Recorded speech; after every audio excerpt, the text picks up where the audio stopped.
Hello, Trojan fans. Welcome to another edition of the Peristyle Podcast on a Monday. We are live, simulcasting on YouTube, on our YouTube channel, youtube.com/InsideTroy. And of course, coming at you on all of the different Peristyle Podcast platforms. Wherever you get podcasts, you can listen to the Peristyle Podcast. Chris Trevino and myself are back. We haven't done one of these live ones in studio, I think, since before the Cotton Bowl. So it's been a little while, but we're back. I just got back from a week in Hawaii covering the Polynesian Bowl and then a little vacation afterwards.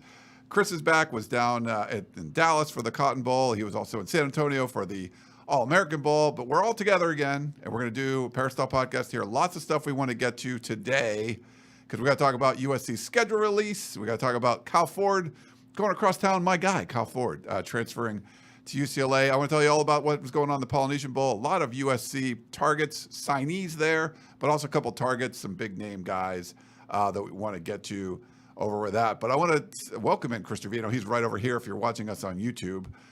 Chris, what's going on, man? I'm a little cold, if I'm being honest, but I'll warm up in a little bit, but a little cold.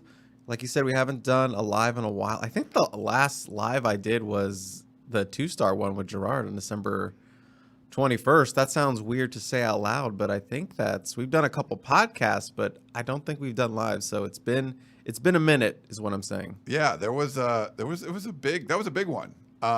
And if you're watching us live on YouTube, please hit that like button. You could subscribe to our channel for sure. The funny thing about when Chris and Gerard went live, and I was watching this, I was back in Massachusetts with my family for Christmas. We got a whole bunch of donations for some reason, so thank you guys for doing that. Chris, you got your money for that one, so that was very cool. That was really kind of out of the blue, but that's one of the kind of cool aspects of doing these ones live on YouTube. So if you're watching on YouTube, thanks very much for doing this. I know we haven't done it for a while, but hit that like button. Please subscribe. If you want that little bell for notifications when we do go live, that's great too. And if you're watching on the replay on YouTube, thanks for that as well. And of course, everyone listening out there in Peristyle Podcast land on the audio, like, you're going for a walk. I listen to a lot of podcasts in the car. Listening that way, we appreciate that as well. If you have any questions or comments for the show, we're going to get back going doing these regularly again.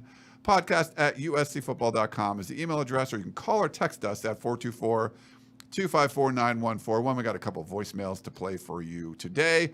And also, if you have the Apple Podcasting app, if you're listening to us there, it really does help to grow the show if you leave us a 5-star review and some kind of, some review, a 5-star rating, and then some kind of review. We've got a couple new ones. I know, Chris, you read one on the Composite podcast. We got one from it's FWEH. I don't know. It's a really long name that doesn't really make much sense, but 5 stars. The USC podcast. What a fantastic collegiate crew. He says the fresh-faced freshman Jack Smith. He's the one that makes all the alumni say, I could never have gotten in with these new standards. The sophomore, Chris Trevino, whose podcasting skill is only matched by his sleepiness. If he does the 24-hour live stream, he'll be asleep by hour 4. Uncle Rico Jr. shotgun in 1999. He could throw a baseball over a mountain or a Georgia pine. He loves his snap counts and numerical stats. Would be interesting to see what the numbers are for references to his playing days. He'll talk about his playing days whenever you want him to talk about that. The senior citizen, Ryan, his laugh is reminiscent of the doctor from The Simpsons. I like that one. The PhD candidate, Gerard, with an L, Gerald. Hurricane Martinez, he is an endless source of quality info. And Professor Coach Harvey Hyde, he's like listening to Grandpa complain about politics at Christmas. You love his old school takes. He's not wrong, though. # bring back the toughness. So we got a whole college theme. I feel like all of those were compliments except for mine. They were all compliments, I think. I mean, I was a senior citizen. Yeah, I mean, you literally played old volleyball dude on All American, so I think it fits. My acting career. Once every 10 years, I get to do some kind of TV show. So this is Forgiven 165, another 5-star review. Arizona Howard Jones. Appreciate all the podcasts and all the things USC football recruiting. Great content. Didn't really like cilantro until I got exposed to the brand ambassadors. Fight on. And then hashtag Meredith Schlosser sponsor extraordinaire. Sorry, that was a mouthful there for one hashtag. Yeah. Brand ambassadors, baby. I love it. So thank you for all the reviews. And I want to thank our sponsor, Trader Joe's. Obviously, they've been awesome to us over the years. By the way, I listened to your show, the Helium Boys podcast. The Helium Boys Takeover. The Helium Boys Takeover. You guys should have did that one live, too. You had a really nice Trader Joe's read there. So the snacks, and you went out and used your gift card and just went crazy. Just threw down. Love it. I love going over to Trader Joe's. I didn't go. I was in Hawaii. They wear the Hawaiian shirts. I'm not sure. I got to check to see if they're in Hawaii. I think they might not be in Hawaii. They're not in Hawaii. They're not in Hawaii. Shout out to CEO John for telling me that little fact, because when they take those Hawaiian tours from people from Hawaii to Las Vegas, they clean out the Vegas stores and bring it back to the island because they don't have Trader Joe's in Hawaii. So fun fact for you. Yeah, and it was funny. I was in Waikiki. I was on Oahu for the first 5 days covering the Polynesian Bowl, and that's a city. It's just like whatever. They don't have Trader Joe's, but they have a lot of other stuff. I went to Kauai for a little vacation. Never been to that island before. That's like they call it the Green Islands. Like just lush and not a lot of stuff, not a lot of shops. Like hard to get Ubers. Like it's a lot more remote. So I could see people like just hoarding stuff and bringing things there. From anywhere. But yeah, thanks to Trader Joe's. It was awesome. Loved you guys' read last week. She did a nice job with that. Thank you. Now I just got back last night, so I got to head over to Trader Joe's today and kind of stock up for the weeks ahead. So because I got to no Trader Joe's for a week. I don't know what I was going to do. Yes. Live like a Hawaiian, apparently. It was good. And it is funny that they have all the Hawaiian shirts and stuff. So, but shout out to John. He's the best, and we love him over there. I was at the Polynesian Bowl. So we cover recruiting events here, right? Sometimes. Yeah. I've been covering less of them, to be honest, lately, which is, fine. There's a lot of stuff going on. We got more things going on. You go to San Antonio. I go to Hawaii. Why would you if you have to choose, why wouldn't you rather go to Hawaii? I declined. I know. You could have gone. We had 5-star Jarrett come. 5-star Jarrett Perez. Shout out to 5 stars only Jarrett. Yeah, he was good. He talked to a couple more 5 stars there. There were 5 stars there. There were, as far as representation goes in a collegiate, a high school all-star kind of game, this is about as good as you're going to get. I mean, some of the, the Max Brown at the Army Bowl back in the day, they had a whole bunch of dudes, those kind of classes. But for, these, now it's weird because you got players that are already enrolled. It's not even like they're signed. It's like they're already in school. And then they come out and go to these all-star games or play in these all-star games. So we saw Quentin Joyner. I think you got to see him. San Antonio, yeah. Yeah, he was in San Antonio. Good game. Texas kid. Comes out to Hawaii. He looked pretty good out there when we got to see him. So he was one of the ones. But, the big name, Malachi Nelson, he had a torn labrum. So we got to talk to him, but he didn't play. His arm was in a sling. But he was very active out there, trying to do his recruiting stuff. His teammate, Mekhi Lemon, he was looking good too. Another kid that's enrolled at USC, but the Los Alamitos guy. So he's out there. He was out there playing. And the guy that probably impressed me the most is Zachariah Branch, the 5-star out of Bishop Gorman High School, wide receiver. He's just not the biggest guy as far as height, but it's like if you squished me down, all the muscle I have in a long leg, it's in this short leg. He's specifically you squish you down, right? And he's probably still my weight, but it just his legs just look so muscular. When you see him make moves and cuts and stuff, let me put a picture of him up there. He was just really an impressive looking kid and a great personality. And if you remember back in the day, several years ago, Talanoa Hufanga was my guy at the Polynesian Bowl. Don't Don't tell him who he interviewed. See if anyone can guess it in the chat. Yeah, anyone check? I posted this already, but I had Talanoa interview a player, a highly ranked, uncommitted prospect at the Polynesian Bowl. And if you want to do that, and I did it again, and with Zach, because Zach's got the great personality too. Besides, all the moves and everything, just watching him run routes, it's crazy. But I had him. This was a lot of fun. So, these things can be a little nutty. I asked Zach, like, hey, would you like to interview Rodrick Pleasant? Because they were buddies the whole week. And he's like, yeah, I'd love to. But Pleasant had already gone to the locker room. So I'm like, okay, I guess we're not going to do it. Well, Zach Branch goes into the locker room. They're getting changed or whatever, and grabs Pleasant, brings it back out. They're out shirtless out here in Hawaii. This is at the high school up on the North Shore. And so we go, they bring him back out and he does the interview, like 2-minute interview. It was really fun. He had a really good time with it, and probably got Pleasant to say a lot more than anyone else did. So I thought he did a really nice job. But that was a lot of fun, a fun moment there. But Zach Branch, man, he's such an impressive looking kid when you see him. Like him making his cuts, it's like boom, boom, boom, boom. And you're like, holy cow. Like he can, if you remember I'm not comparing Reggie Bush, but like if you watched Reggie, and I talked to some of the strength coaches about what Reggie could do, is being able to put your foot down, and there's no recovery. Like you can put it here and push this way. And when you saw him make that sideline run against Fresno State, where you just kind of go at full speed to the sideline and you're stop and you're going back the other way, to be able to go fast and change directions. He's just one of those guys that looks like he can do that effortlessly.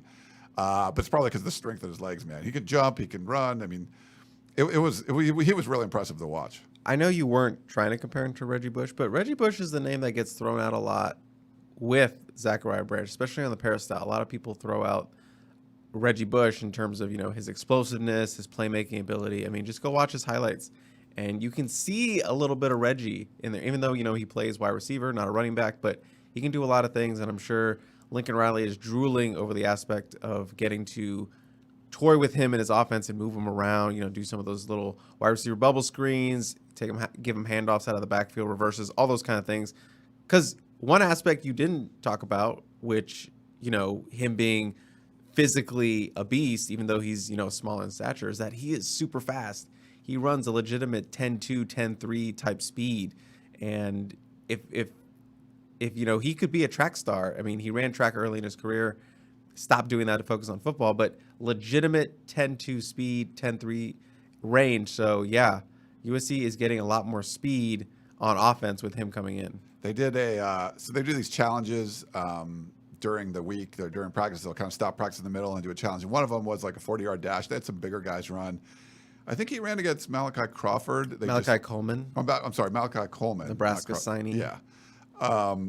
And beat him, but Coleman was coming on strong at the end. But it felt like Branch was kind of taking easy. But, he was the fastest guy there.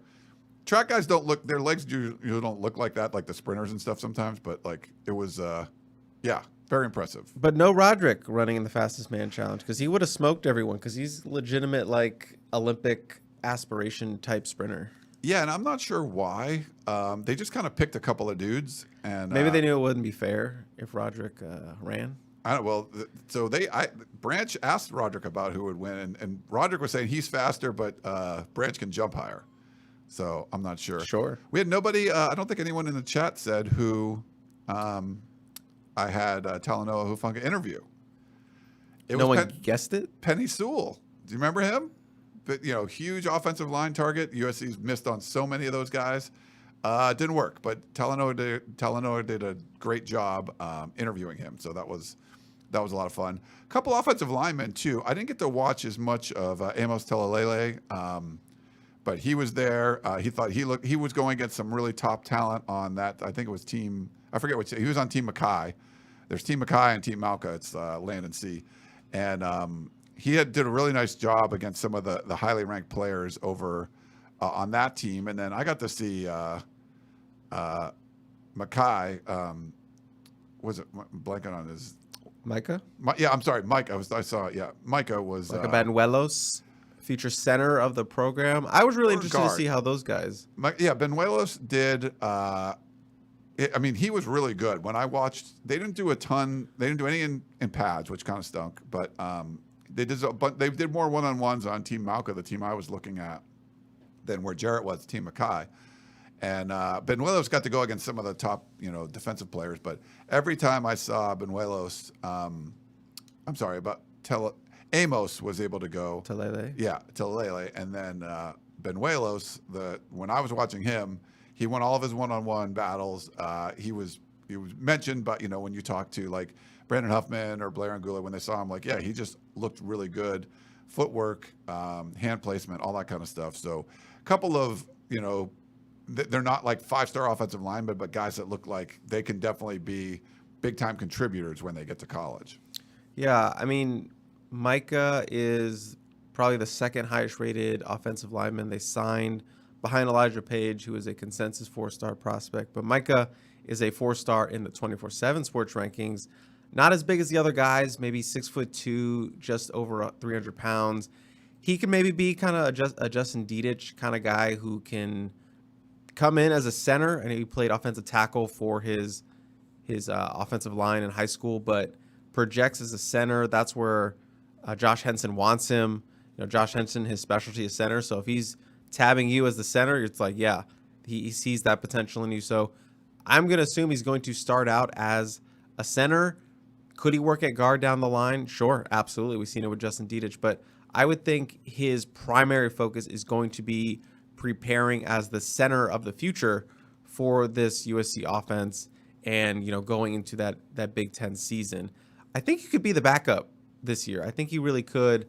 I would have liked his chances a lot better if he was an early enrollee, but I think that is the hope, is that he can be that backup, get some reps this season and some blowouts behind Justin, learn from Justin, and possibly be ready to make that jump going into 2024 when Justin graduates. So I wanted to get your thoughts on what you thought just physically of looking at Amos Telele.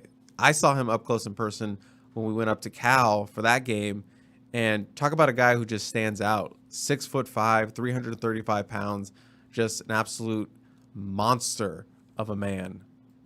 Yeah, you look at him, put the picture up there. Now, I mean, it's not like an action shot or anything, but there's some people that are just like physically look like imposing individuals, and he's one of those guys. First guy off the bus. Yeah, you would like to see him off the bus.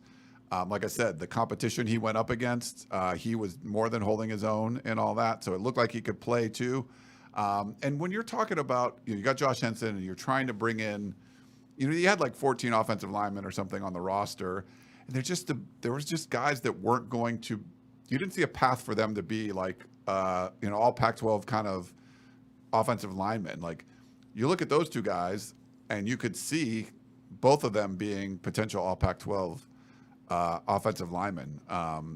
Especially with the frame, the kind of size that Telele brings. And just look at it, like, okay, if you could play at all, like, and it wasn't even. When I looked at it, it's not even like bad weight. It's just like he's a big kid. Yeah. And it looks like he does need to lose a little weight. I think they want him around 320. He's 335, 330 right now. Yeah. So just 10, 15 pounds, which is he could drop that easy. But you just feel like he wouldn't lose anything really. He's got massive legs. His calves are like the size of kegs. And he's just a beast out there. So I was really excited to see what he did in this kind of setting. I know it's not the most rigorous All-American game or in terms of practices, a little more laid back. But, he's coming from a program in Santa Clara, where he is the biggest kid by far that he's ever going to face in high school. And when I went to see him, he's just absolutely bullying kids. It's hard when you watch games like that because there's no chance. Like there's just like it's like a little brother, like just pushing him down or whatever. So I wanted to see what he would do in this kind of higher competitive, higher skill guys, more talented guys, and as opposed to the toddlers he would go up against in that league. And you actually can see that video. It's up on our YouTube. I did some ISO highlights of him. Very fun to watch, even though the competition's not great. Very fun to watch this large beast of a man just terrorizing this football team as a offensive lineman and a defensive lineman, and even got a pump block in there. So very fun highlights to go watch. I highly recommend it. But yeah, he's one of my favorite guys to see coming in just because of his potential is so high. Yeah, and we'll have highlights of all those guys, but like Chris mentioned, it's not the most rigorous practices. Probably got the best stuff of Zachariah Branch just because there was a lot of catching and stuff involved. But some cool stuff from Rodrick Pleasant, who we're going to talk about next. You know, he's the 4-star corner from Gardena, Sarah High School, and really good friends with Zach Branch. And they hung out like all freaking weekend. And, you know, whenever there was a rep, you taking a rep off or something, like they were together whenever they could be because they're both on Team Mauka. And that's why I had them interview each other. I mean, Branch was definitely working on him the entire time. Like, just from body language alone, if you were going to guess, like, where he's going to go, you'd probably think he ends up at USC. But he was really impressive. Duce Robinson, we'll talk about him in a minute. Branch got an interception off a route intended for him. He got his hands on other balls. There was a bunch of balls that were like, it's 7-on-7. You're not hitting anybody, but he would sort of wait for the guy to catch the ball, and he knocked the ball out of his hands like multiple times. Just really like with playing the ball seemed to be one of his skill sets. But he was really impressive looking to me. And if I'm not following the recruitment as closely as you are, but just from watching him there, if I had to handicap it, I would give USC the advantage. Yeah, we talked about Rodrick on our last episode of the Composite 2-Star Recruits because he was coming off his official visit, going into the Poly Bowl. He took a quick one-day, one-evening official visit to USC. His final of the process, he'll be committing on February 1st. His birthday, I believe Duce Robinson is also committing on February the 1st. So it could be a big day for the Trojans. But, good visit all around. It was interesting because Rodrick had stated multiple times that he wasn't sure if he was going to take an official visit to USC just because he had been there so many times. A lot of kids like to use that last official visit if they're local to go somewhere out of state, somewhere where they don't have to, pay their own way to get out there to, whatever, Arkansas or Missouri, whatever, just a school not in California. So why have the school pay for you to come up there when you can just drive yourself up there yourself? So that was always that thing that's working against USC with local kids is will they take the time to actually spend an official visit? And Rodrick was talking like he wasn't going to do that, but then he did. So I think that's a really good sign. And Hurricane is, feeling that USC is still the leader at this point, but Oregon is going to make a push. You best believe Oregon is going to make a push.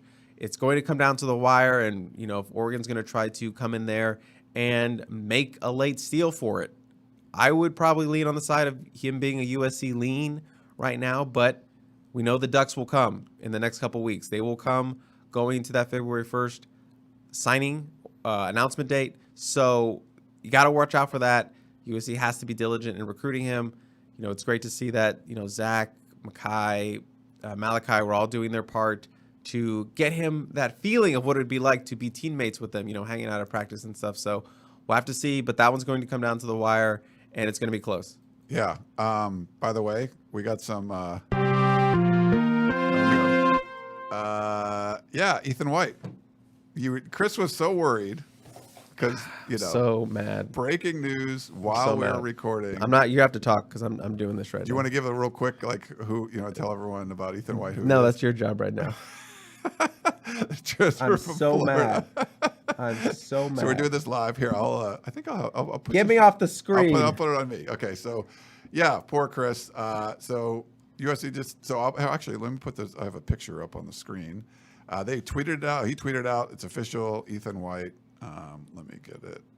Pull it up here for you. Oh, where? I think. So mad. I told you this was going to happen. You did tell me it was going to. I thought I downloaded the picture. Where is it at? We're floundering. Yeah. So this is an offensive line commitment for the USC. Is the third one that USC's picked up from the transfer portal. Ethan White. There's a picture with him and Henson. Let me see if I can save this picture and I'll put it up on the screen for you. 6'4", 331 pounds, 20 starts in his career at Florida at left guard. This is the replacement for All-American Andrew Voorhees. Simple as that.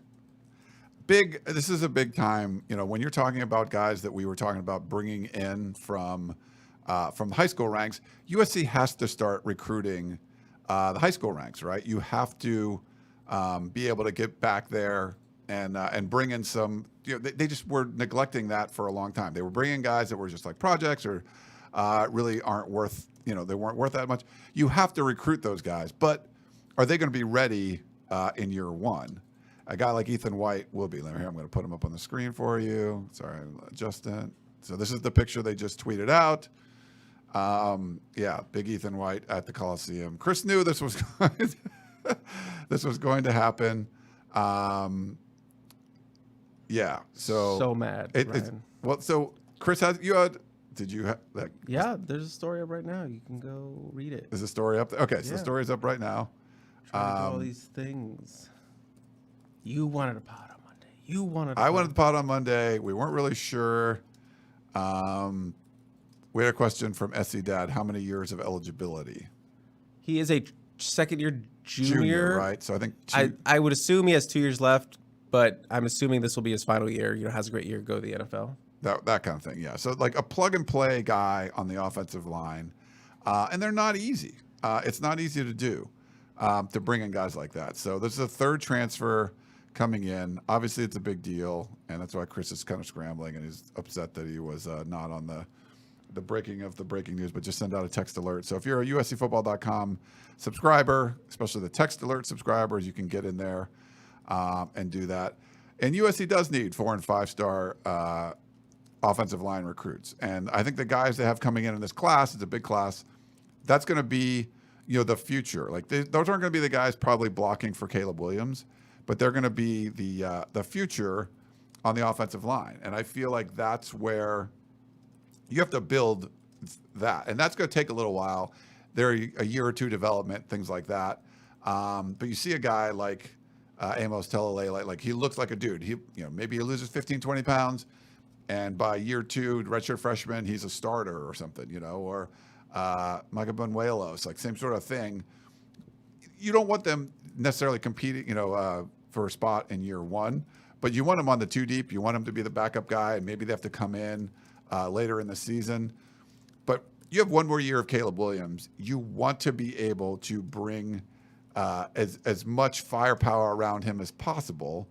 And they've done that, skill position guys, but they wanted some help on the offensive line. And when I asked Lincoln, we had that meeting with Lincoln Riley, and I kind of asked him about any surprises, like good or bad, like on this team. And I think one of the things he mentioned was he was really surprised about the offensive line and how good they really were with all that veteran leadership. And now you're losing a lot of that, and getting Justin Dietich back is big, but you need some help. I mean, they didn't get a lot of help on the offensive line through the portal. They brought in Bobby Haskins for a contributor. That's about it.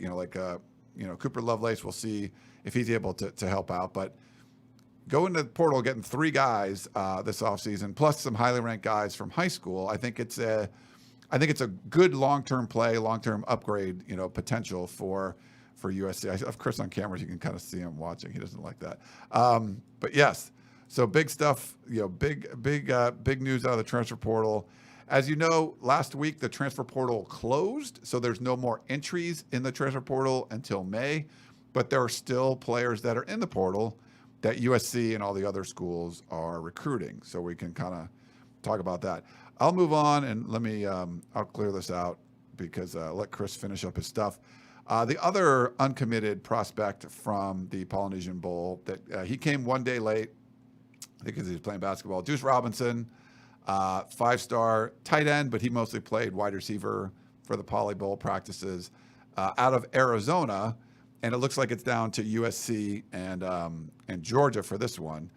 Blair Angulo is really close with his recruitment. Got to talk to him a couple of times, but really impressive looking kid. I mean, he stands out. Some of those players, like we talked about, Amos Talalay, when he walks on, you can just kind of see him. Well, a guy like Duce Robinson, wearing, number 2, he walks onto the field. You're like, okay, he definitely looks, he looks the part. And you see him. I thought it was a little slower start maybe the first day when he came out there for practice, but then, got into things.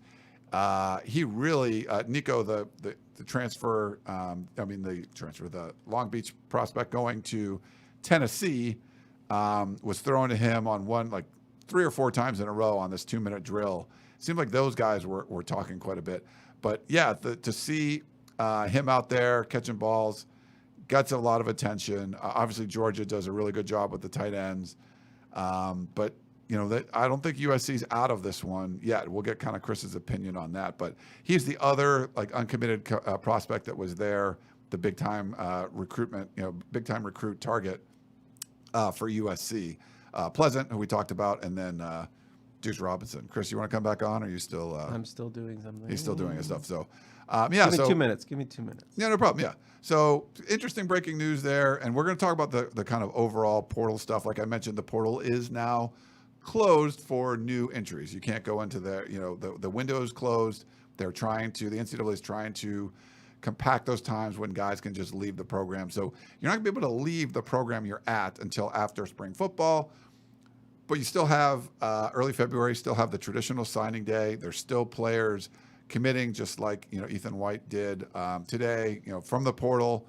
So there's still transfers. There's still uncommitted prospects. And like Chris mentioned, both Duce Robinson and Rodrick Pleasant are going to sign on February 1st or declare on February 1st.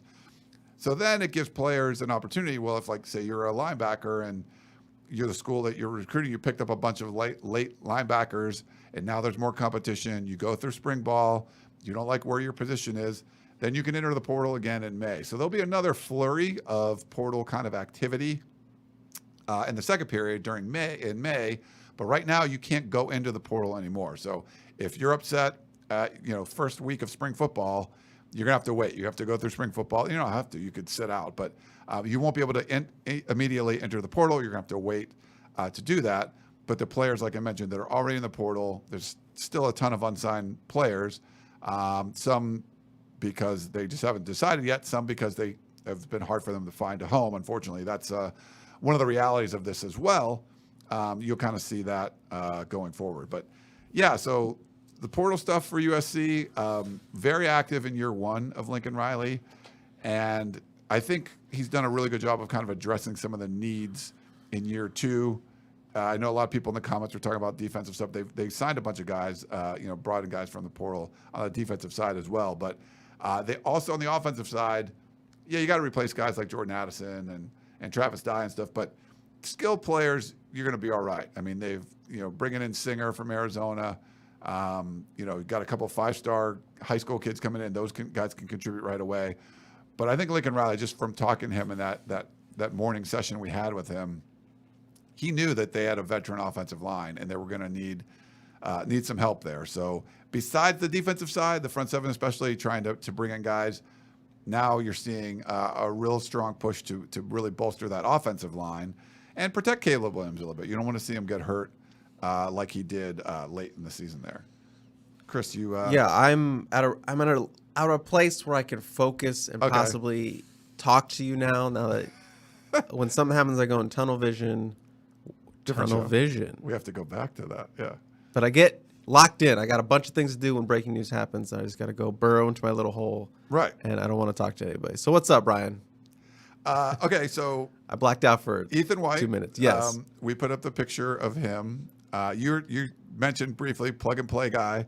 Any other thoughts on Ethan White? And then we'll go get your thoughts on Duce Robinson. Massive pickup and a massive human being at 6'4", 331 pounds. You probably heard me shouting over the photos, but just a big, nasty kind of guy. And at 331 pounds doesn't mean that he's, an overweight kind of guy. He is a big man and he carries it well. Pretty athletic, can move too. I assume they're going to do some pulling with him. But just from a terms of a program building standpoint, a massive win. Because you mentioned in the portal last year, they really struggled to get sort of these guys. They went after multiple offensive linemen and, they couldn't pull them out. They did get, Cooper Lovelace out of the JUCO ranks. That felt like a consolation prize. They just needed some more depth at the interior. So they, went and got a guy at the JUCO ranks. And Bobby Haskins was their big signing. And I know they would have loved to get at least 2 more guys for next season's for that 2022 offensive line. Ended up working out for the most part. They did have some injuries down the stretch and kind of broke down there at the end, especially in that Pac-12 title game with Andrew Voorhees not being available. But it all held together for most part. And that wasn't going to be the case for this season because they were losing Brett Nealon. They were losing Andrew Voorhees to graduation and Bobby Haskins out of eligibility. So you were looking at it like, we need guys. We need multiple starting level caliber guys. They only got one last year. They're up to 3 right now, and they've hit a home run with each of these guys. Jared Kingston, all Pac-12 guy, can play guard or tackle. I project him to be the left tackle for next season. 6'5", 305 pounds. Plug him in there. Don't even worry about it. You got Justin Dedich back. That's huge. He's your team captain from last year. He's going from guard to center, take over for Brett Nealon. He performed really, really well in the Cotton Bowl. I believe he made PFF's all-bowl team. So he's already off to a really great start in manning that spot. Set it, forget it. Michael Tarquin, he brings up an interesting dynamic with Jonah Monheim because, Jonah Monheim, highly regarded playing right tackle this season. Pro Football Focus was very high, ranked him very highly and, rated him among the top 10 offensive tackles from this past season. So that gives you a good problem to have because Michael Tarquin has right tackle experience, but Jonah Monheim, some people think he projects better as an interior guy. And so right now, I'm just projecting it for Monheim is going to slide in at right guard, solidify that spot, let Tarquin, where all of his experiences at right tackle, let him take over right tackle, and then Ethan White, kind of the final piece that you were looking for. I think you could still maybe bring in another offensive tackle for depth, but you needed another interior guy, and Ethan White fills that giant hole left by Andrew Voorhees. 6'4", 330 pounds. Just put him in there, protect Caleb Williams' blind side, and a guy, again, like I said, 20 career starts at left guard, all 13 games last season. I believe he has 31 game appearances in general. A rising senior, took that extra COVID year, so kind of a second-year junior right now, whatever you want to call it. I don't really know how that works, but he is going to be your left guard, assuming everyone is across the board healthy. That's fine. You've remade your starting line right there. You're good. Obviously, you have a little bit more cushion to play with now. Cortland Ford, he might maybe look into the portal after spring. You don't know what's going to happen there, but right now he is on the team. He has left tackle experience. That is another experienced tackle body. You have Mason Murphy, who stepped up last season, has right tackle, has left tackle experience. Some people think he could move inside. Either way, you have a lot of flexibility there. Plus, the 5-man incoming class you have right now, Elijah Page, your highest rated offensive line signee out of high school. He's on campus right now. He is an early enrollee. He could be a guy who can absolutely step up and maybe play in that 2 deep if he gets comfortable quick enough. So you have a lot more flexibility. You have a lot more depth. You have a lot more talent, even though you have a lot more young guys. I think these are all guys Henson recruited. So, these are his guys, got his guys in, and now he's going to be able to look at it like, okay, we have more depth. We have more flexibility. We have more experience across the board. Gino Quinones started games last year. He's got flexibility at guard and at center. So overall, you are deeper than you were last year. And, I think there's a case that this line could be better than last year. I know that's a lot to say right now when you're losing an All-American guard, you're losing an All-American caliber center, but just across the board, just completely reshape this offensive line. And Caleb Williams, I'm sure, is very, very happy.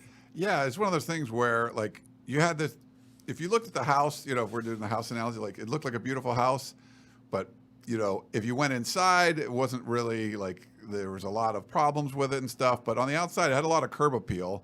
And they had that starting 5, the 5 guys that they liked and maybe a couple other dudes.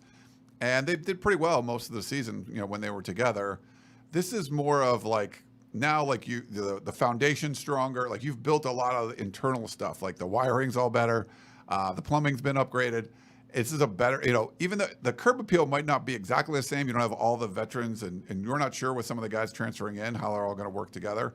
But I think it's a stronger house. The foundation is going to be a lot stronger for the offensive line. I think that's important. And also mentioned, I talked about Duce Robinson a little bit. We had a question on YouTube from USC Football for Life. Do you think Duce is really tight end material? Looks like he can play wide out, no problem with his thin frame. Why not recruit him for wide receiver? Any thoughts on the Duce Robinson? We saw him out there. Like I said, I mentioned, he just was an impressive looking guy, played wide receiver out there, wasn't really doing tight end stuff. Caught a bunch of balls, looked good to me. Any quick thoughts on Robinson? Yeah, Robinson's a little more, what's the word? More kind of new age tight endy. That's not even a word, but you know what I mean? He's not a traditional like inline tight end going there doing blocks and stuff, but he's a guy you can utilize to your advantages to have mismatches and putting him in a tight end space. You know, he's too athletic for most linebackers to cover. You know, he's big enough to bully most defensive backs. You know, if you want to throw out kind of Drake London-esque, because a lot of people thought, you know, Drake London should be a tight end at the next level. And I haven't talked to Duce enough to know, you know, how, you know, the intricacies of what Lincoln Riley and that offense want to do with him. But I'm just assuming they're going to use him more so not like a traditional tight end. You know, not going to be having to block, but they'll have him flexed out wide. There maybe do some H-back stuff because he's athletic enough to do all of those things. I saw some clips from the Poly Bowl where he was, you know, running around like a beast out there. So he is the high end of your new age tight ends that are more wide receiver than asked to block and do some stuff. And I'm sure he'll still be asked to do some of those things. But let's be real. If he's coming to USC or any school, his primary focus is to catch touchdowns, pick up first downs, bully defensive backs down the field. That's his primary thing. So I don't know if you have to really worry about where he is in terms of where is he lining up. As long as he's making plays and scoring points, I don't think you really want to like debate the what's the word? Help me. I don't know what word you're looking for. The nuance of where he's playing. If he's a tight end or he's a wide end. What you write down next to his name. Yeah, it's just another weapon. He's a 6'6" guy that goes catches passes. Yeah, and remember the tight end unit last year was very inconsistent. You know, maybe there were some games randomly they would score a play or make a big first down, but you know, you put him in that room and it's got suddenly you're elevating everything. So he is a different type of guy. There's a reason why he's a 5-star. There's a reason why he's the number 1 tight end in the country. And that's a guy you desperately need in that room. You know, we can talk about being flexed out, all that, if he's an X or he's a Y or whatever, but regardless of it, he's a tight end and he'll be coached up by Zach Hansen and in that room. So yeah. Yeah, nice. All right. Well, we got a bunch of other stuff we want to get to. Let's take a quick break, and we will come back. If you're watching on YouTube Live, that won't be very long. Back in a minute.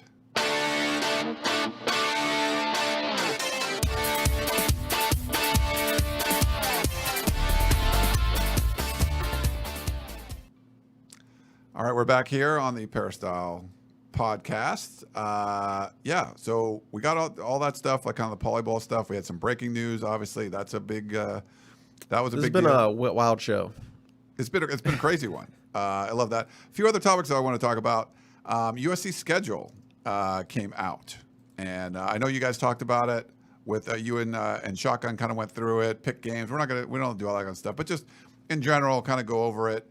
It's a backloaded schedule. In general, USC does have a week 0 game against San Jose State. And you guys talked about this a little bit.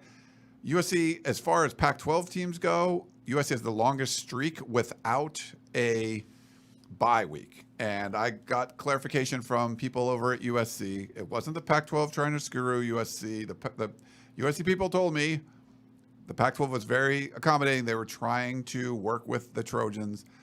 The problem is that stupid Notre Dame game. It's not that it's stupid, but just the Pac-12 had never a good way to deal with it. Stanford and USC play their home game against Notre Dame at the end of the season, but their road game against Notre Dame in October.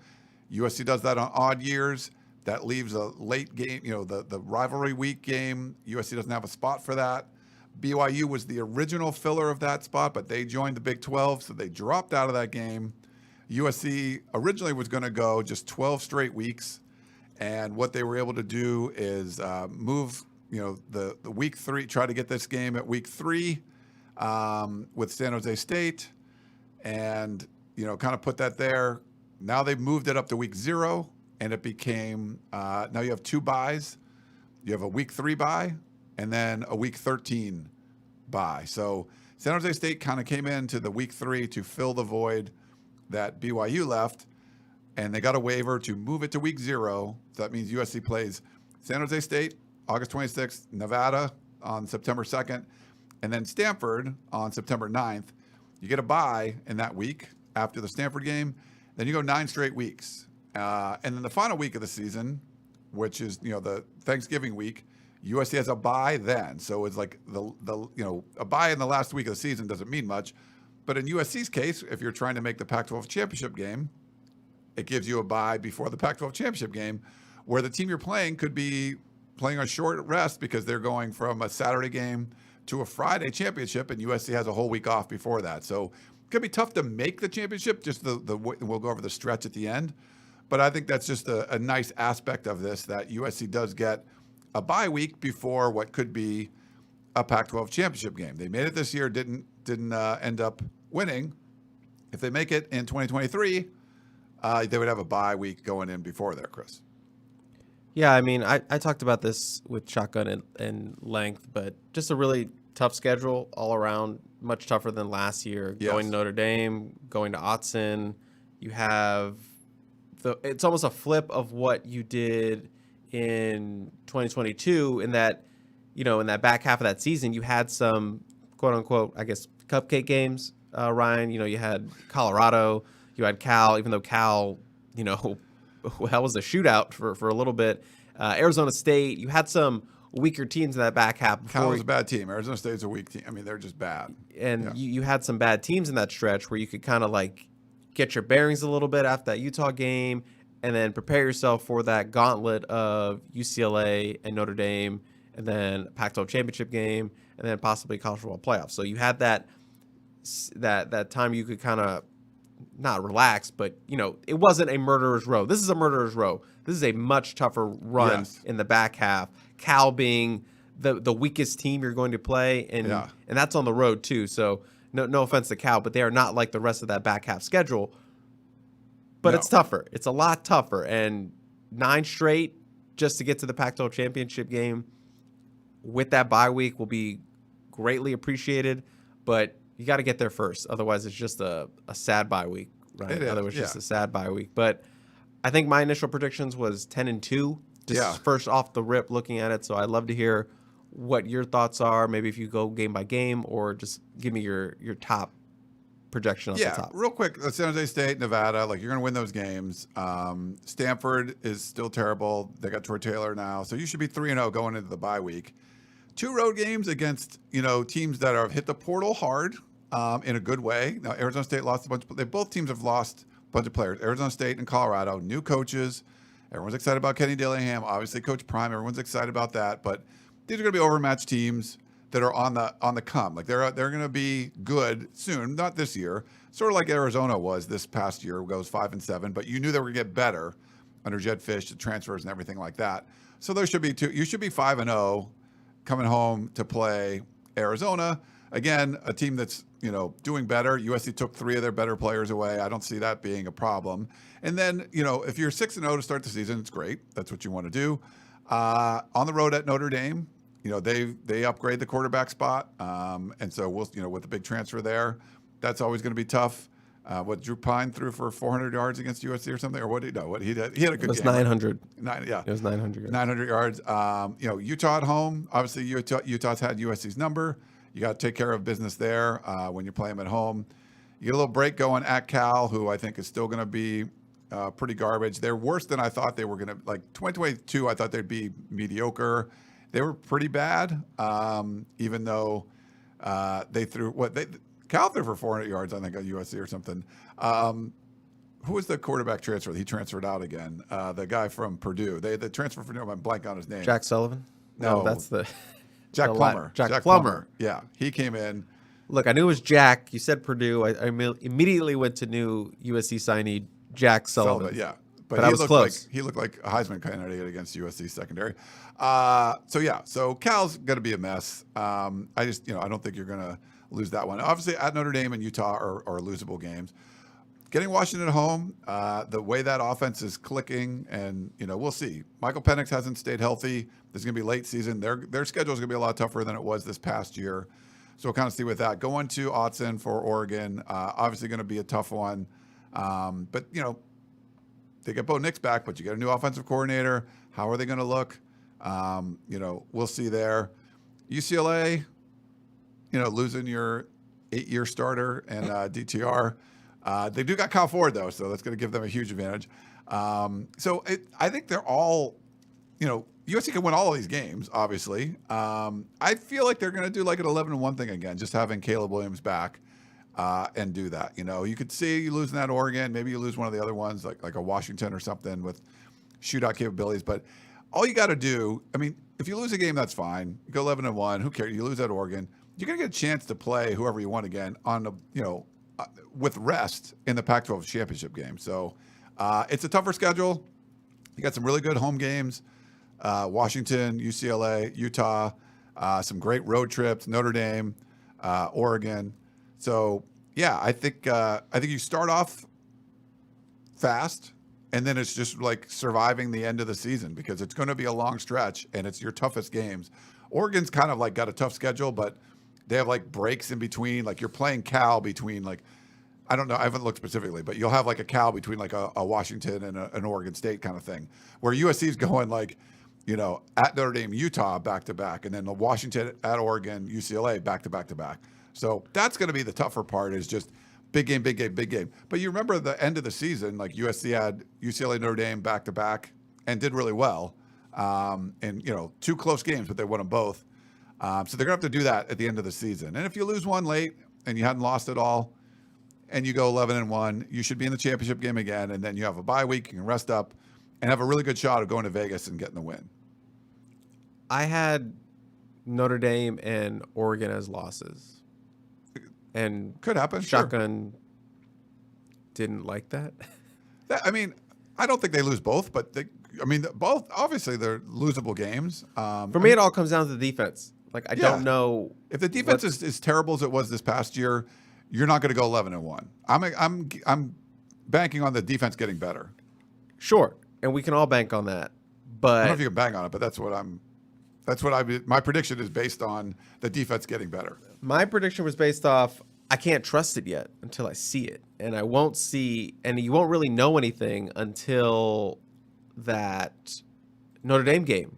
Yeah. Because that first half of the season, you're not really going to get tested, or you shouldn't be tested in terms of a high-powered offense. And Notre Dame will be on the road, and they got Sam Hartman, the #1 quarterback transfer out of Wake Forest. So their offense is going to be a lot better than it was last season, even though Drew Pine, made some plays against them. But Sam Hartman is a first-round NFL kind of guy. Yeah. He's legit. So that offense is going to be good.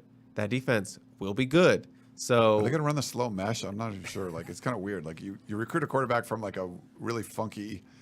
And I think it could be funky, offense. But I also think they could be very dangerous. And, what was the thing we were making fun of them early in the season? We were at Stanford. Stanford they was can't using the slow mesh score early, and they couldn't slow it. They couldn't stop it. They stopped it in the second Well, half. I meant when we were watching the Notre Dame lose to Marshall. It's like they can't score. Like, what are they going to do? They can't score the ball. Yeah. And they had that, they got a little better. But this year they're going to be able to score. So it's going to be really interesting. And then going to Autzen, I think it's just going to be a hellish environment. It's going to be angry and vitriol and nasty. It's going to be like Oregon State, but with a full stadium. Right. So it's going to be real tough. So, yeah, they can win all those games. They could absolutely go 12-0. But until I see more from the defense, I just have to chalk those up to losses right now. And I know people are probably mad. I think we did a poll on usfootball.com. I believe it was 11 wins was the highest pick, 10 wins was second, and then 12 wins was third. Yeah. But, if you look at the offense was elite, and the way they've just, even with Ethan White today, I feel confident the offensive line will be good and deeper. And if they get injuries late in the season, it won't derail things like it did this year a little bit. The skill position guys still really good, and you're bringing in a couple of 5-stars. You're bringing in help on the offensive side of the ball. You're bringing in depth. I feel, and you got Caleb Williams, which that's, proven commodity. Like, they're going to be freaking good on offense. They're trying to upgrade stuff on the defensive side of the ball. They're keeping Alex Grinch. I know that wasn't very popular, but the defense has got to be better. But I feel like the same thing. They're kind of building out some of the foundation out on that defense too, adding some more depth. recruiting a bunch of guys that can help out. Maybe not year one, but there's guys behind other guys.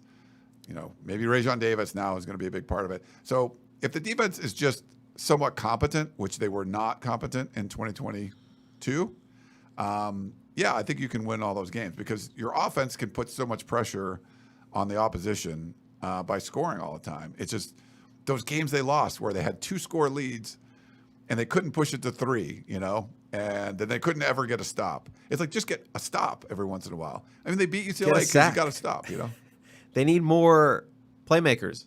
Yeah. And specifically on the interior defensive line, I still think they need 2 experienced interior guys to help with run defense, and then just someone who can make a play from the inside, from the middle of the defense. Their pass rush on the outside, too inconsistent. Need more of that. You won't have Thule, but, you hope Anthony Lucas is a guy. You hope Jack Sullivan, who had a really good pass rush rate last season via PFF, he's good. You're hoping your linebackers are going to be a lot better. Mason Cobb, Tackett Curtis down the line. Eric Gentry has seen growth in year 3. You're hoping all that comes together and just get more big guys inside in the middle. Stop that run from getting gashed in the middle. Help those linebackers make some tackles. And just somebody who can get to the quarterback. Like that Tulane game, those final drives, that final drive, if they had just gotten 1 sack, it felt like it would have been another sack. I believe they had 1 sack. But if they get another one, that would have ended it all. On 4th down, when they just need someone who can 2 4th down conversions. Yeah, that's just someone who can get to the ball in big moments. They need more of that. Yeah. And just to clarify, because there was some confusion on the schedule. I know people were asking me kind of questions. Originally, when USC had BYU scheduled, that was for the November 25th game after UCLA. So it was still, because it's an odd year and you play Notre Dame on the road, it's still kind of sucky. It would have been 10 straight games because you would have had San Jose State, Nevada. I'm sorry. You'd had Nevada, Stanford, a bye week, then 10 games ending with BYU. So it wasn't going to be 12 straight. When BYU dropped out, now it's like, okay, well, you have to find someone. San Jose State can't play. You can't get a lot of people to play November 25th because it's like a rivalry week and all that.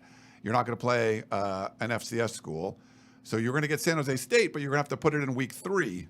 Now you're going to have 12 games in a row. So there would be no bye. It would be similar to what happened in 2017 when USC went through the whole schedule and had a bye before the Pac-12 championship game. I think they had to do that in 2019, but didn't make the championship game. But that was going to be, they had BYU, so it was going to be 10 straight. Then you had to go back to 12 straight and no bye until the championship game. Then they got creative and moved the game to week 0. So now you have a week 3 bye, and then also you have the one before the championship game. So this was sort of like getting 9 in a row was sort of the best they could come up with that late cancellation by BYU.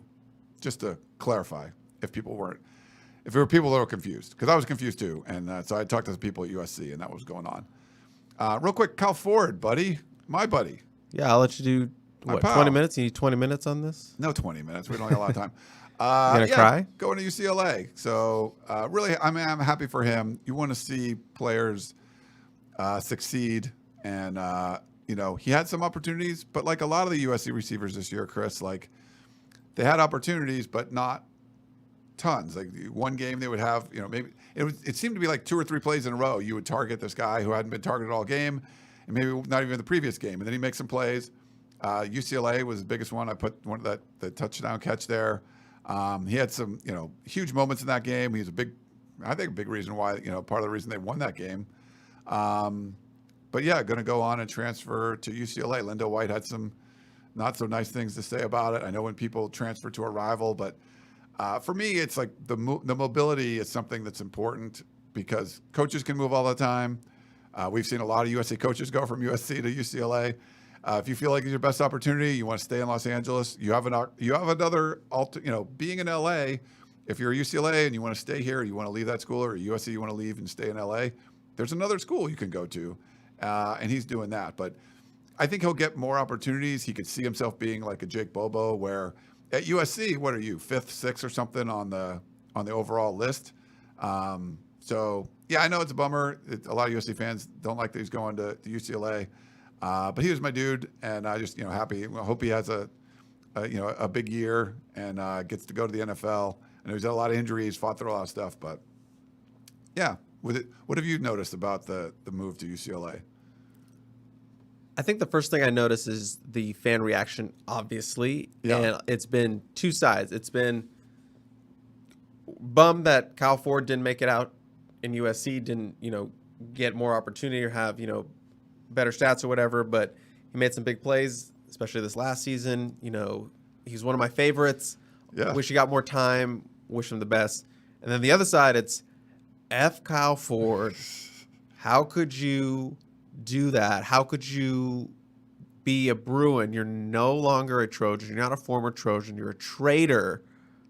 And how could you do this to us? And yeah, we were okay with you going to the portal, seeking greener pastures, looking for an opportunity. Just but not to the Bruins, how dare you? You disgust me. That's the two sides of the coin I've been seeing with Kyle Ford. Yeah.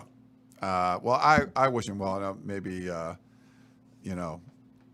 other people don't. But, for me, the portal is there to give people opportunity. It can be bad. People go into the portal and they've never heard from again.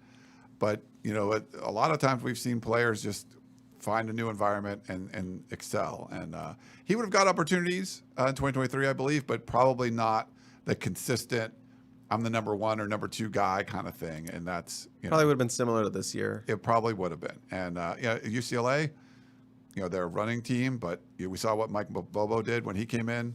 He could be the Mike Bobo for the Bruins. Now, we don't know who the quarterback's going to be, but You see Zach Branch coming in. You see Mekhi Lemon coming in. You see Dorian Singer coming in. You saw Brendan Rice have a monster game right in the Cotton Bowl, and you're like, okay, well, Brendan Rice seems to be picking up now. It's like, where my opportunity is going to come from? It's going to be kind of similar to last year. So he could start absolutely at UCLA. So if he's going to get the opportunity to start, by all means, that's his choice, and I wish him the best. And I'm not going to be like, I'm not a USC fan as you were. I'm a USC reporter, but I'm not going to be like, how could you? You're a traitor. No, right. That's where the opportunity is.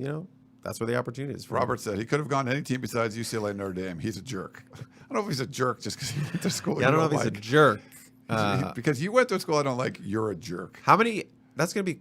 Grant wants to know I hope they keep playing him on that AT&T commercial. So that would be kind of funny. Like if they play that commercial next year and it's like in the Coliseum. Yeah. That'll be fun. Someone should make that sign in the student section. Like that's gonna be an interesting storyline. It's gonna be weird to see him in a UCLA uniform when they come to the Coliseum. To the Coliseum. So it's gonna be weird. interesting. Definitely going to be interesting for sure. Just quickly, we talked about a lot of recruiting already. There's been some official visits still going on, right, Chris? That USC offered like a 2026 quarterback. Like there's been some weird stuff going on. Yeah, they've had some small intimate junior days the last 2 weekends. Most notably, they had Jason Mitchell, 4-star 2024 guy up. Brandon Baker, 2024 borderline 5-star offensive lineman at a modern day, probably one of their priority guys in next year's class. They had the Bosco linebackers, Jordan Lockhart, Kingston Vialama Asa up on campus. So hosting some big name guys in 2024. Had a lot of 2026 guys, 2025 guys. And yes, they did put out an offer to a 2026 quarterback, Jordan Lewis, I believe his name is. Excuse me, forgive me if I got it wrong. Been a lot of names, a lot of offers the last couple of days. We'll talk about it more on Composite 2-Star Recruit, but Lincoln Riley has identified a 2026 quarterback, which makes me feel very old, but he has a chance to be the number one prospect in that class. He is a dynamic plays at the highest level of Georgia, I believe, and dominated as a true freshman. So he has a chance to be a special one. Lincoln Riley sees it, and he's like, yep, let's go. He's going to be my guy for 2026 that I'm going to offer first. So Lincoln probably won't offer another 2026 quarterback. Probably not. He only maybe does at most maybe 3, and that's if he's like not hitting on the quarterback that he wants. I believe there's only 3 in 2024. Dylan Raiola, DJ Lagway, and the kid from Modern Day whose name escapes me, Brown. Okay. So those are the only 3 he's made in 2024, and we'll see where that goes. But yeah, 2026 QB already on the board. Yeah. Well, there you go. That's the offer there. And I know people are asking about scholarship numbers. I am behind on this. I will get the scholarship distribution chart going again because the numbers are looking a little, there's probably going to be some more guys that need to leave the program, especially as more players get added. But this is all just an overall, last year was sort of like a roster, maybe a little bit of a demo that you had to kind of go early. And this is a little more surgical this year. There's a cleansing going on, swapping out some, not as good depth for better depth, swapping out starters, adding new contributors, adding difference makers. They needed to do a lot of work on the roster last year, like full on plastic surgery. And this is more kind of micro surgery. Like they're doing more upgrading. stuff. They're doing a lot more upgrades and stuff too. Going back to the house, you had a working faucet, but now you can get that new touch faucet. Where you just touch it. Yeah, you just touch it. Now we're getting the upgrades. Now we're at that point where it was livable. Now we're making it a home. Yeah, Elijah Brown is who you're talking about. Yes. Thanks to Mark. Thank you, Mark, for putting that in there. Yeah, all right. And so I'll get the updated stuff with the portal and everything sort of going on and all that, and we'll get those up. But yeah, the numbers, we'll see how all of that's going to pan out. But I feel like when we talked to Lincoln Riley, he was talking about like they were kind of pushing the limits a little bit. Makes sense. And but there might be some more guys entering the portal, sort of out of necessity, kind of going forward. But that won't happen, like I said, until May when the portal after spring. Yeah, when it opens again. We got a bunch of questions to get to. We've been going on a long time, so let's take a quick break. We'll come back and answer all of your questions. Back in a minute. Oops. Breaking news. What happened now?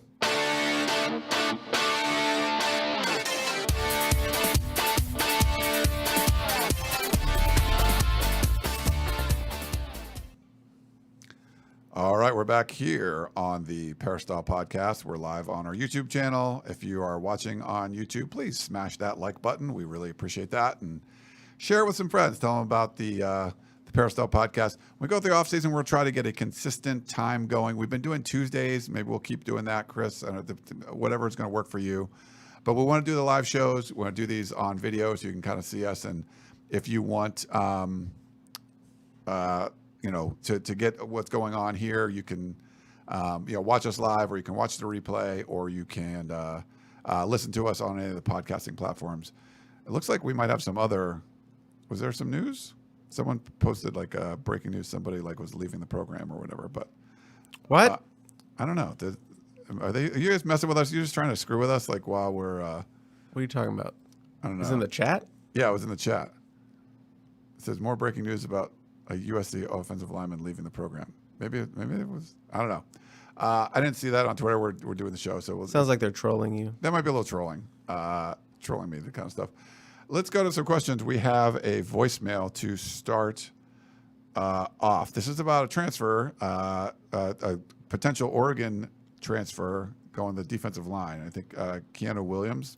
Let me play it for you.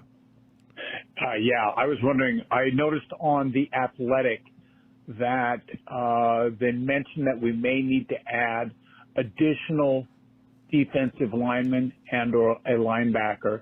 I noticed that a Keanu Williams, who went to high school in California, had entered the portal the other day. He was a solid 4-star. He's coming out of Oregon. Is this a candidate? Defensive line, 6'5", 290. And I think he came out of Clovis. But in any event, if you could comment on that, I'd sure appreciate it. Thanks.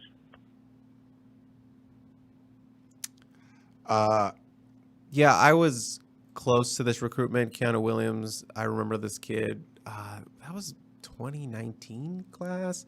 USC offered him kind of late in the process, but just personally, I've gotten a lot of Keanu Williams questions about just because you're looking at him, 6'5", 290, former 4-star prospect, SoCal kid. I get it.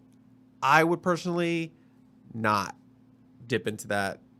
I would not dip in that. I think you need experience. So if you go look up Keanu Williams' experience at Oregon, didn't play a lot. right now you need experienced defensive linemen, and I think you would rather hit on those guys and go after those guys and not a guy who I don't remember the top of his head, but I feel like he's only got a handful of games. I don't think he has any starts, maybe like 5 tackles, something like that. I believe off the top of my head. But yeah, I wouldn't pursue that track. I would wait for, more experienced guys to come in. Even the big guy from out of Indiana, he's like 6'2", 320 or something. He's the Samoan kid from American Samoa. I would go after that guy, even if he's not going to, be a game changer, but he's a guy who can eat up blocks in the middle, stuff like that. He's a big body, kind of gives you some more flexibility if you want to go big in the middle. And he's got experience too, but obviously he is a nose guard that's taking a block. He's not racking up tackles and sacks and stuff like that. He's just a space eater. Yeah. I would kind of get one of those guys, and he's experienced. Played in the Big Ten, played in a very rugged trench play conference. So I would go after one of the guys. I would personally not go for Keanu Williams. I would be going for more guys with more experience and production at the college level. I don't really want to chase stars out of high school that are now in the portal. That's something that Gerard has talked about adamantly on the composite 2-star is like, go for the production. Go for the production. Anthony Lucas is a different because he is a former 5-star and he doesn't have a ton of production, but you know what that guy can do, or you've seen glimpses of it. He dominated Texas A&M spring game, and it was a weird circumstance for that season. Obviously, he got suspended, so didn't get to play more. But if he hadn't, probably would have been playing a lot more. And remember, Texas A&M's defensive line ridiculously stacked, so hard to really break into that. But here at USC, yeah, that's a case where you're looking at it like, look at the talent, look what he did out of high school.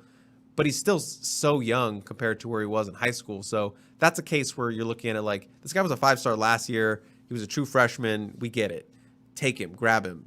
Let's get that talent in our room. But yeah, Keanu Williams had multiple years in college, didn't produce much. Stay away from the non-productive guys just because they're a 4-star in high school. Yeah.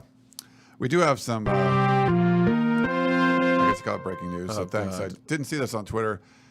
I mean, it's just someone. So Jason Rodriguez is hanging up his cleats. So it's not even trans. So it says he put on Instagram, my time at USC or on Twitter has been nothing short of great and rewarding. No one has had more fun and memorable times than I have had. It dampens my heart to say the time has come for me to proudly hang up my helmet and leave the great game of football. Serving USC has been an incredibly fun and exciting experience. I'm beyond proud to call the University of Southern California my home and cannot wait to see what my future, we plan to mold. Okay. So it's just a privilege playing and all that. But, thanks USC, thanks to fans, everything. So this isn't a transfer portal thing. This is just retiring from football kind of thing. Sounds like, it looks like to me. So thanks. I forget who was pointing that out. LBC Trojan. He put reserve offensive lineman on Twitter 5 minutes ago. It doesn't say like the name, just like tell us who it was. So I had to kind of go look for it. But yeah, Jason Rodriguez, great kid. We talked to his dad, great family. Got to talk to him all the time, but just really, wasn't really doing much. And so that's sort of those things where you're adding a guy like Ethan White and a guy like Jason Rodriguez is retiring from football. So we wish him the best. I hope he has a great, whatever he plans on doing after football. It's been a pleasure. Follow his dad on Twitter. It's a lot of fun. Does a great job on the grill. Great kid. Love talking to him and stuff. But it looks like he is going to step away from football now. Any thoughts, Chris? A former 4-star prospect, before USC got Elijah Page, he was the last former consensus 4-star prospect that USC assigned. That was in the 2019 class. Under Armour All-American. I remember being at the Under Armour All-American camp in Mission Viejo with Gerard and seeing him for the first time. Really big kid, super athletic, nasty, just struggled to make that translate to the college level, which happens. I always remember about Jason, super, super friendly. He is a cilantro boy. He's Mexican, He so is. gotta have love for the cilantro boys. And I always joke with people, never shake his hand because he is going to crush your It hand. envelops you. Not that it just envelops, but he crushes. It's such a hard handshake. So I go for the dap. I go for the dap. Don't for the crutch, or you'll be in the handshake. So Hopefully Scott still comes to games and stuff. yeah, He was he always always makes that jalapeno peanut brittle. Yeah, that's good. And an excellent chef. Oh my God. Grill master, seeing his barbecuer. stuff on Twitter, Yeah. He's like, it's like 4 a.m. He's tweeting out like, at the store picking up a bunch of sides of beef and stuff. It's pretty funny. But we wish Jason the best of luck there. Got another voicemail. Play it for you, Chris. Hey, Ryan Curtis. I hear that all transfers to USC has to be questioned by a panel of players, leaders of the team. If they don't want you to come there, you ain't coming. But if you pass the test, I guess, of questions, you get in. I like it because you're getting the right kind of people. Not just the players, the type of person, the kind of goals we have, the type of people that we want. That's why we did so well. Everybody bought in. And you got to go through that interview with the players. See what you can find out about it. Curtis from Moreno Valley. All righty. What do you think, Chris? The top of that was that he heard. Sorry, there's a lot going on. He said that they have to go through a panel. Is that what he said? Right. I think Lincoln Riley mentioned that they do ask for feedback from the team, like the guys who host them. I don't and know stuff. about a panel of like USC people that you have to. I think the one thing, Curtis, though, to your point, is they're not just bringing in. I don't know all the processes they're going through. They're not just bringing in players because they're really good. They're trying to bring in people that actually fit the culture that Lincoln Riley is trying to establish for this team.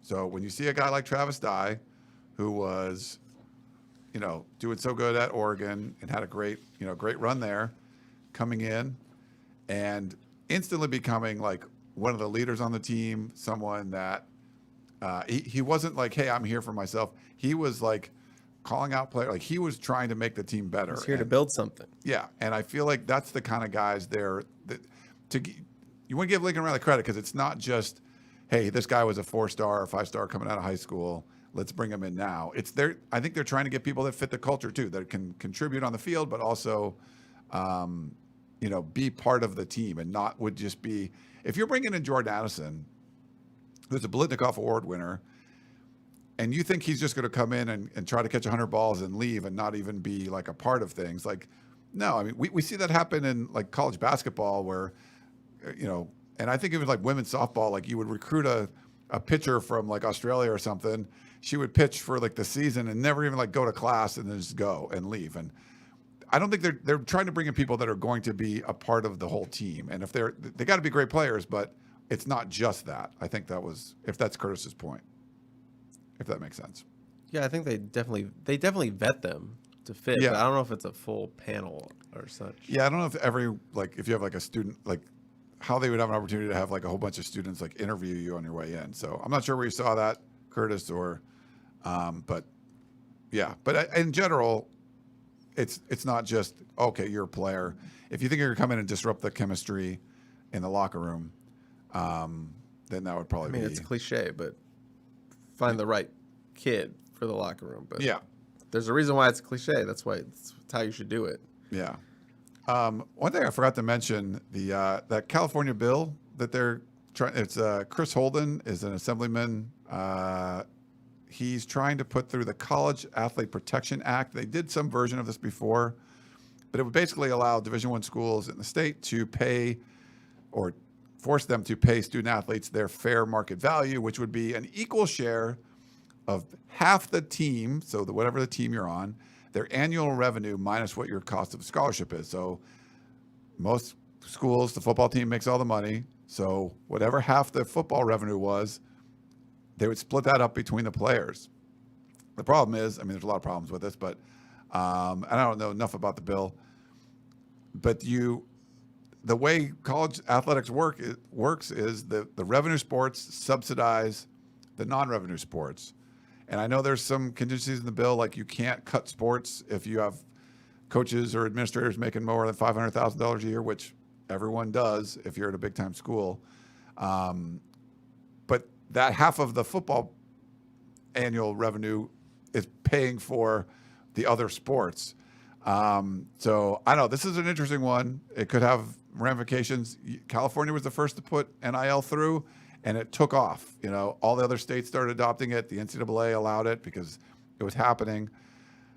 This could be another sort of like just, you know, you're just lighting the fuse, and it's kind of going down and impacting college football. But I don't know if you or Chris talked about this at all. But I am Chris. I'm sorry, you and Gerard. No, we haven't talked about this. I'm sure we'll mention it in the next show. Yeah. He loves to dive into any kind of stuff like this. Bills on the horizon with NIL relation. There's a lot of problems, and like if you're in another country, the federal government pays for like the Olympic sport development. We have a different model here with its collegiate sports, like that's where the Olympians come from. The government's not paying, you know, UCLA to get their gymnastic program going or whatever, or water polo. Like the schools do that, and all those sports unfortunately lose a ton of money. But football makes a ton of money, and in some places basketball makes money, in other places, you know, baseball can make money, or you know, and the sports that make money make a bunch, and they pay for their expenses, but they also end up paying for all the other sports. USC has 21 of them. And then you can't pay the players legally, so you have to kind of reinvest into the football program, and you hire more staff, you pay more money for coaches, you have recruiting budgets that are, you know, through the roof, but you're trying to keep up with everybody else because you can't like, oh, we're going to give the quarterback more money, because you're not allowed to do that. You got to spend them somewhere. But if you have to take half of the revenue that you're making and pay the players with it, I don't know what happens to the Olympic sports. Like they could be SOL. So, yeah, this is going to be interesting to kind of follow along. I don't know if it's going to pass. The first version of this did not, but they're bringing it back again. So we'll see what happens there. Any other thoughts, or you want to move on, Chris? Move on. Josh wrote in, hey, Ryan and Chris. To answer your question about North Edwards from the last pod, North Edwards is a really small town, like no traffic lights, four-way stop signs, small, in Kern County, just outside of Edwards Air Force Base. The news of Cal Ford going to UCLA is a little surprising. I'll be the first person to admit I know very little about football, but even with my lack of knowledge, this doesn't seem like the best football love. Dorian Thompson-Robinson is graduating from UCLA after seemingly 20 years on the team. Who's going to throw to him? There isn't even a, quote, going to the rival feeling for me. Outside of last season, UCLA hasn't been very good. He's been going from playoff contender to a team who, 4 out of the last 5 seasons, a losing team from 4 of the last 5 seasons, and barely eligible for a Payless Pro Wings Bowl presented by the Hallmark Channel. Thoughts from Josh? I mean, they have a 5-star quarterback coming in, top 5 overall prospect, Dante Moore. Dante Moore is coming legit. in, early enrollee, probably going to be the starter.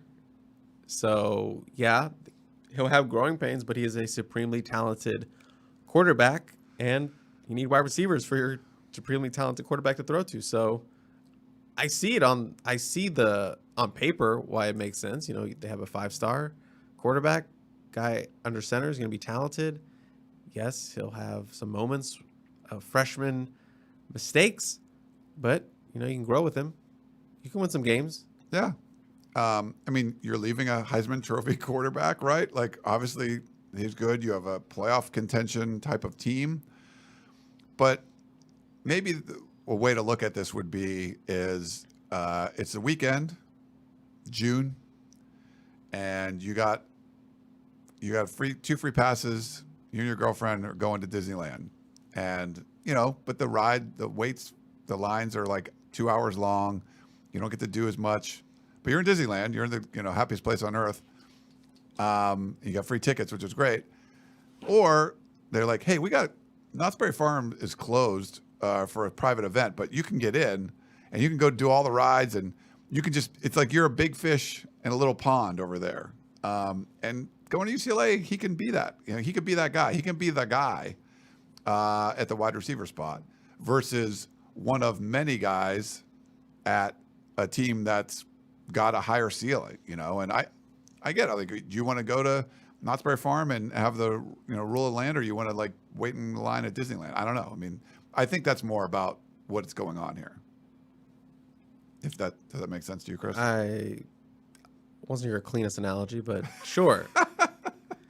Also, pretty good. Chip Kelly, good offensive mind too. I think they'll have a good offense. Yeah, and it's gonna be a run first offense. Kyle Ford, good run game blocker. He's a good blocker, but I think he'll catch more balls at UCLA than he would have at USC, and could potentially be the guy. And he could start. You talk about Mike Bobo a lot, right? Like last year, if you talk about UCLA, you're like, oh, that's Mike Bobo guy. He's Drink every time Ryan says Mike Bobo. Yeah, he was good. The transfer from Duke. Who? Yeah, who was he? Mike Bobo. Drink.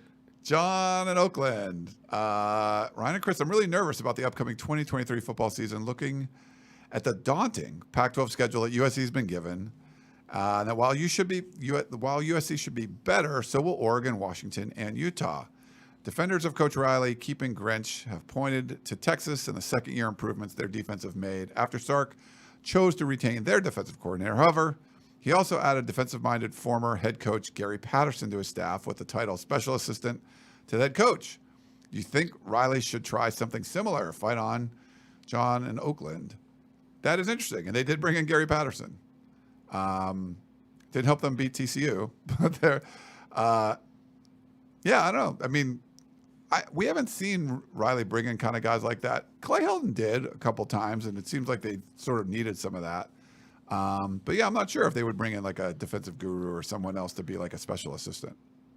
Yeah, I mean, I wouldn't be surprised if they did something like that. I don't anticipate them doing something like that, but I know somebody said bring in Jim Leonard as a special defensive assistant. Like, no, he's going to be. Did he get a job somewhere? He's not had a job right now. Interesting. We just triggered a bunch of people. We shouldn't have done that. Yeah, you should. Yeah, that's my fault. That's my fault. Yeah. Yeah. Mike in the Bay Area. Hey Ryan, with Caleb Williams at quarterback through at least next season, what do you think the chances are of Lincoln Riley keeping Miller Moss out of the transfer portal? If he goes in, it would be a post-spring. They would be okay if they did that. I think they would like him to stay, but yes, it would definitely be post-spring. Malachi Nelson, it's going to be interesting because Malachi Nelson is coming off that labrum surgery, probably not going to participate in spring at all. He's definitely, I know it's his non-throwing arm, but I wouldn't expect him to be out there. Yeah. You want to be real careful with the shoulder injuries, even though it is his non-throwing. You'll have Miller Moss, you'll have Jake Jensen, you'll have three quarterbacks capable of going. So Miller won't really have a gauge of where he will be at because Malachi's not participating. Right. Yeah, that's good. That's not helpful for Miller Moss because your five-star quarterback's probably not going to be around there. By the way, it's Jake Bobo. I kept calling him Mike Bobo. It's Jake Bobo.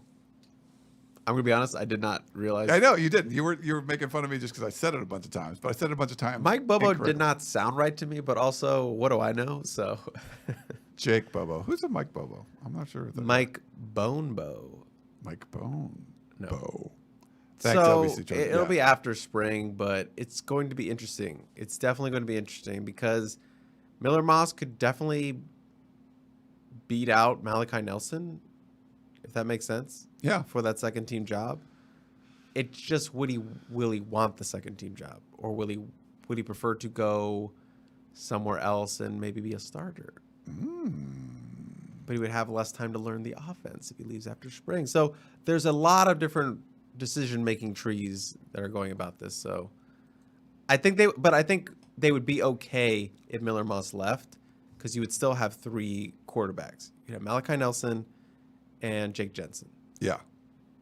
You hope he stays, but we'll see. I think Miller Moss would have liked to get more opportunities, and probably the defense certainly didn't allow that.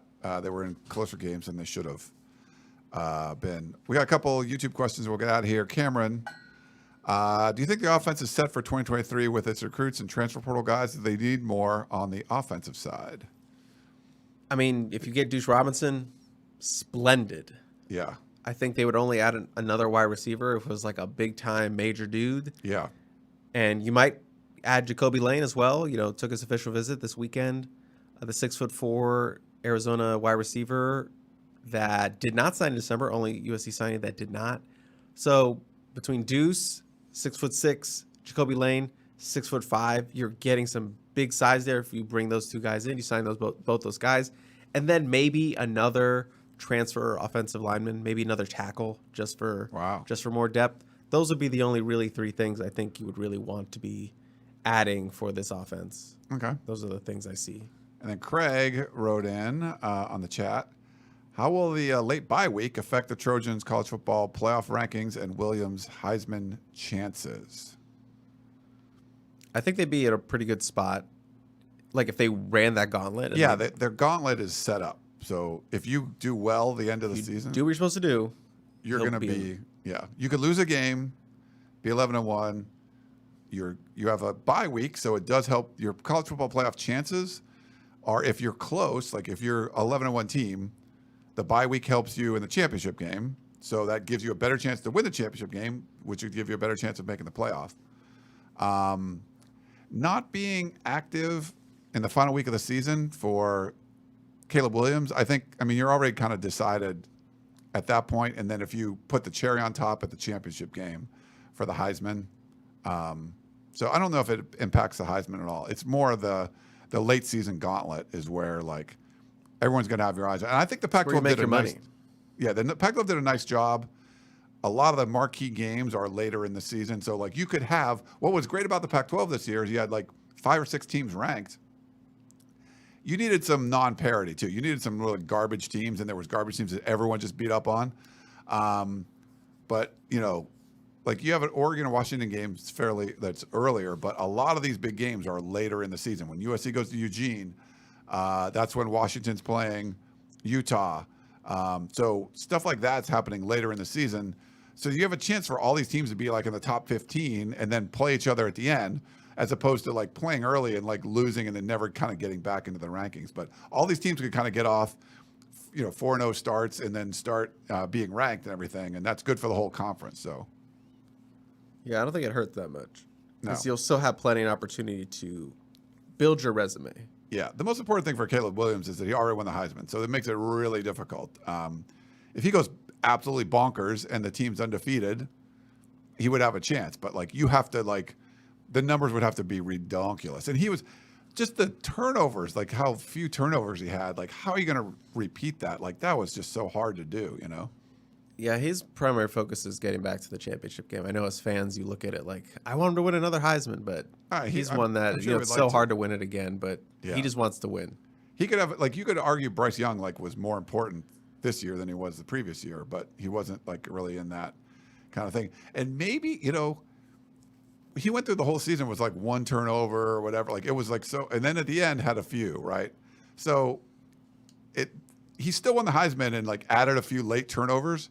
So maybe if you had that many, if he had 5 picks or something, well, that was worse than last year, but he could still have a lot more touchdowns and stuff, and maybe that would help. Mike Bubba was a quarterback at Georgia. Thanks, Brian. I was wondering where that was. All right. Well, we've been going on a while. Hour and a half. Show feels like 9. It's been 9 years. Hour and a half. Well, we appreciate everybody. If you're tuning in live, thank you so very much. If you're listening on any of the podcasting platforms or watching the replay on YouTube, thank you for that as well. We really appreciate you being part of our little show. We'll try to get these live ones going regularly with Chris and I both in the studio.